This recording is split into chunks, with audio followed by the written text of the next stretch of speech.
India गठबंधन में बंटवारे सीटों के हो रहे हैं। गठबंधन में किस साथी को कितनी सीटें मिलेंगी यह भी तय हो रहा है। जाने मानी हस्तियां और प्रभावशाली व्यक्तित्व वाले लोग भी अब इंडिया गठबंधन के साथ जुड़ते जा रहे हैं, लेकिन मुश्किल बीजेपी की एनडीए के सामने यह है कि जिसको टिकट दे रहे हैं वो टिकट वापस कर रहा है, और जहां टिकट बंटवारा हो जाता है वहां पर विरोध के सुर उठने लगते हैं। बात महाराष्ट्र की कर लेते हैं, जहां पर बीजेपी सबसे कमजोर नापी जा रही है, आकी जा रही है, और इसी लिहाज से अपने आप को मजबूत करने के लिए महाराष्ट्र में बीजेपी ने शिवसेना और एनसीपी को तोड़ दिया। शिवसेना एनसीपी को तोड़ने के बाद भी बीजेपी को वो कॉन्फिडेंस आ नहीं रहा जिसको लेकर वो कह सके कि वो सबसे मजबूत स्थिति में है। जिन लोगों को तोड़कर उसने अलग दल बनवा दिया उन पर वो भरोसा कर नहीं पा रही है, सीटें दे नहीं पा रही है। महत्वाकांक्षा टूटी हुई शिवसेना और एनसीपी के भीतर इतनी है कि सीटों में वो बीजेपी से आगे बढ़कर सीटें मांग रहे हैं, लिहाजा बीजेपी उन्हें सीटें देना नहीं चाहती। दूसरी तरफ इंडिया गठबंधन ने सीट शेयरिंग भी कर ली और महाराष्ट्र में एक बड़ी शख्सियत को अपने पाले में लाकर बीजेपी की मुश्किलों को बढ़ा दिया।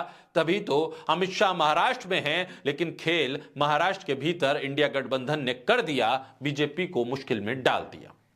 महाराष्ट्र में विपक्षी गठबंधन में कांग्रेस की सीटों को लेकर बंटवारे की बात है तो फिर 2 सीटें मुंबई की कांग्रेस के खाते में जाने की बात भी हो रही है।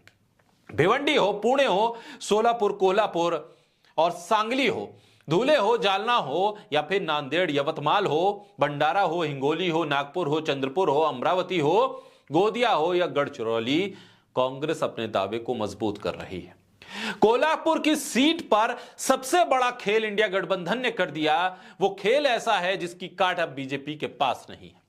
कोल्हापुर की सीट से शिवाजी महाराज के वंशज छत्रपति शाहू महाराज महाविकास अघाड़ी यानी इंडिया गठबंधन के संयुक्त उम्मीदवार हो सकते हैं, जिस पर हामी भी भर दी गई है। शरद पवार ने छत्रपति शाहू महाराज से चुनाव लड़ने की अपील भी की थी, जिस अपील को उन्होंने स्वीकार कर लिया। इसका असर यह है कि बीजेपी अब बैकफुट पर है।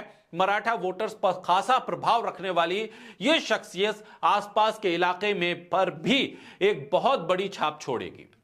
लोकसभा चुनाव कुछ दिन दूर हैं। इस चुनाव में महाराष्ट्र में महायुति और महाविकास अघाड़ी यानी कि एनडीए और इंडिया गठबंधन के बीच सीधा मुकाबला है। इस बीच गठबंधन और प्रमुख दलों के बीच सीट बंटवारे पर चर्चा जारी भी है और इसमें काफी कुछ हद तक प्रोग्रेस भी हो गई है।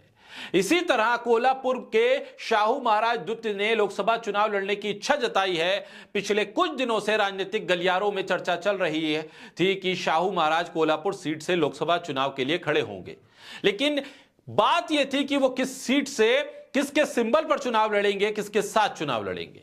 इस खबर की पुष्टि शाहू महाराज के बेटे और पूर्व सांसद सांबाजी राजे छत्रपति ने खुद कर दी है। कोल्हापुर लोकसभा 2024 के लिए संयुक्त रूप से महाविकास अघाड़ी ने छत्रपति शाहू महाराज के नाम पर मोहर लगा दी है। अब पूर्व सांसद सांबाजी राजे छत्रपति भी अपनी निर्णायक भूमिका को स्पष्ट कर चुके हैं और दृढ़ संकल्प के साथ कह चुके हैं कि 1000% महाराज के पीछे सब खड़े हैं, और कोल्हापुर से वो बोलते हुए इस बात को कहते हैं कि अब यहां मजबूती के साथ काम होगा। सांबाजी राजे छत्रपति ने आश्वासन दिया है और कहा है कि मौली जी राजे और शाहू महाराज मजबूती के साथ मिलकर काम करेंगे। कोल्हापुर लोकसभा निर्वाचन क्षेत्र की लड़ाई में महाराष्ट्र कांग्रेस ने छत्रपति शिवाजी महाराज के वंशज शाहू महाराज के पीछे अपना पूरा जोर लगा दिया। उन्हें लोकसभा चुनाव के लिए अपना उम्मीदवार घोषित किया है। कोल्हापुर के पूर्व शाही परिवार के मुखिया के तौर पर छत्रपति शाहू महाराज का राज्य भर में बहुत सम्मान है। हालांकि उनका कांग्रेस के साथ राजनीतिक जुड़ाव है, लेकिन 1998 में वो लोकसभा चुनाव हारने के बाद से औपचारिक रूप से पार्टी के साथ जाने में परहेज कर रहे थे। ऐतिहासिक रूप से एनसीपी के साथ जुड़े मराठा समुदाय में उनका कद, उनकी उम्मीदवारी बहुत मायने रखती है। यानी कि शरद पवार के न्योते पर वो महाविकास अघाड़ी के इंडिया गठबंधन के संयुक्त उम्मीदवार होंगे। कांग्रेस भी उनके साथ खड़ी है और मराठा वोटर्स के एकमात्र सर्वमान्य नेता के तौर पर शरद पवार भी उनके साथ खड़े हैं। लिहाजा महाराष्ट्र में बीजेपी के लिए एक के बाद एक मुश्किल खड़ी है, हर सीट पर, हर वोट के साथ।